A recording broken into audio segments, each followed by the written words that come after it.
Soit sur vous tous. Au nom de Dieu Tout-Puissant et de nos ancêtres méritants, je vous adresse mes plus profondes salutations. Je remercie les officiels russes pour leur invitation et pour l'organisation de cet événement. Et je salue chaleureusement tous les députés africains qui sont venus massivement pour cet événement. Je vais essayer d'aller droit au but, comme à mon habitude, au nom de tous ceux qui nous suivent, au nom de tous les Africains qui se reconnaissent en notre parole. La thématique d'aujourd'hui est le néocolonialisme de l'Occident, comment empêcher l'histoire de se répéter. Je ne vais pas vous cacher que l'énoncé du thème me paraît très restrictif, puisque lorsque l'on parle de néocolonialisme, on ne peut pas le limiter à une seule zone géographique. Le néocolonialisme est un problème mondial. Il y a en effet le néocolonialisme occidental qui est le problème numéro 1 de la planète, que nous combattons viscéralement, quotidiennement. Mais il y a aussi parfois d'autres néocolonialismes dont on ne parle pas assez et qui sont pour nous autres Africains souverainistes tout aussi problématiques. Et je pense qu'on ne peut pas parler de volonté de souveraineté sans aborder le néocolonialisme dans sa globalité. C'est le discours que je tiens en Afrique et je ne vais pas changer de discours parce que je me trouve aujourd'hui à Moscou. On ne peut pas parler de cette thématique de comment lutter contre le néocolonialisme sans contextualiser au XXIe siècle l'époque, la période dans laquelle nous vivons, sans parler du système globaliste que nous connaissons. Le XXe siècle a vu l'affrontement entre deux blocs, le capitalisme d'un côté et le communisme de l'autre. Lors de l'effondrement du mur de Berlin, l'Occident a malheureusement gagné et le capitalisme est devenu une sorte de religion mondialisée, connaissant son ultime forme à travers le néolibéralisme économique et sociétal. Le néolibéralisme économique est devenu quasiment une religion mondiale, de telle sorte que tous les pays du monde, même ceux qui critiquent l'Occident, ont fini par intégrer ce système économique comme étant le leur. Un autre néolibéralisme, par contre, est devenu beaucoup plus critique pour bon nombre de peuples. Le néolibéralisme sur le terrain sociétal. Un néolibéralisme qui impose sa vision du monde, la destruction de la famille, la théorie du genre, la destruction de tout ce qui a trait à la spiritualité, à la religion, et la propagation et la promotion du matérialisme. Face à cette arrogance occidentale matérialisée et illustrée par ce courant, beaucoup de pays ont décidé de se lever pour résister à l'arrogance du monde unipolaire occidental. La Russie, la Chine, l'Inde et bon nombre d'autres pays ont décidé de se lever pour opposer, pour donner leur veto face à la volonté de l'hégémonie du système occidental. Et c'est donc au milieu de ces deux blocs, de ces deux pôles, l'Occident d'un côté, qui veut un monde unipolaire, et les autres pays tels que la Russie, la Chine, la Turquie, mais aussi l'Iran, qui veulent un monde multipolaire, que la guerre des mondes se déroule.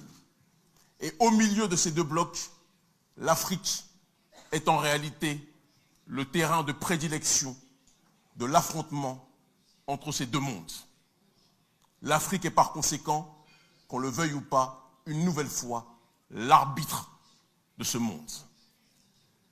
L'Occident agit à visage découvert sur le terrain du néocolonialisme, à travers ses ONG, à travers ses bases militaires, à travers la corruption de nos dirigeants africains, à travers son hégémonie culturelle dont parlait Gramsci, hégémonie qui est de plus en plus présente dans le cœur de nos élites africaines.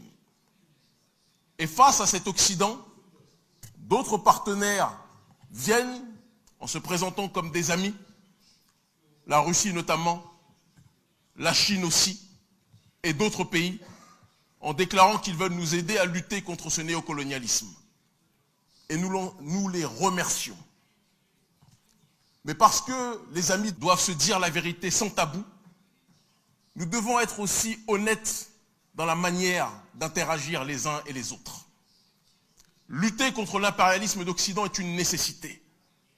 Mais cela ne signifie pas que les Africains veulent changer un colon par un autre. La Chine, que nous aimons beaucoup, l'une des premières puissances mondiales, pays extrêmement puissant et partenaire numéro 1 du continent africain, est une nation qui aide beaucoup le continent. Mais il y a parfois aussi des dérives sur le terrain du néocolonialisme, des dérives sur le terrain du comportement vis-à-vis des populations africaines. Et on ne peut pas parler de volonté de souveraineté sans dénoncer les maux, quels qu'ils soient, qui minent nos populations. La Russie, qui est notre partenaire, un partenaire que nous remercions pour son soutien appuyé à nos populations. Nous pouvons noter aussi, et je le dis sans aucun tabou, certaines dérives parfois, en Centrafrique, mais aussi dans d'autres pays, dans le cadre de notre partenariat vis-à-vis de nos populations africaines. Je sais, ma parole n'était pas celle que vous attendiez aujourd'hui, mais je suis venu en tant que souverainiste africain pour dire la vérité. Une amitié s'appuie sur la sincérité. Et si nous voulons lutter contre l'impérialisme sous toutes ses formes, nous devons appliquer le principe de la réelle réciprocité.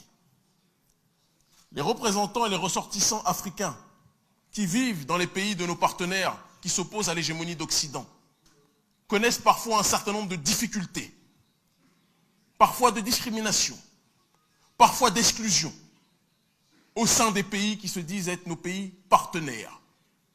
Nous ne pouvons pas pointer du doigt l'arrogance occidentale si nous ne corrigeons pas les problèmes qui existent sur ces réalités. Un partenariat se dresse sur le terrain de l'amitié véridique, de l'amitié véritable, en essayant de ne pas répéter les erreurs que l'impérialiste occidental a commis. Nous voulons un monde multipolaire. Nous voulons un monde où l'Afrique, la Russie, la Chine, l'Inde, l'Iran et les autres résisteront de manière efficace à l'impérialisme occidental. Mais nous combattrons avec toute notre force, toute entité, toute force politique qui pensera que l'Afrique est un terrain où on peut se servir sans respecter les populations. Le XXIe siècle est le siècle d'une nouvelle génération africaine qui veut le droit à l'autodétermination et qui n'acceptera jamais le changement de colon. L'Afrique libre ou la mort, nous vaincrons. Merci infiniment.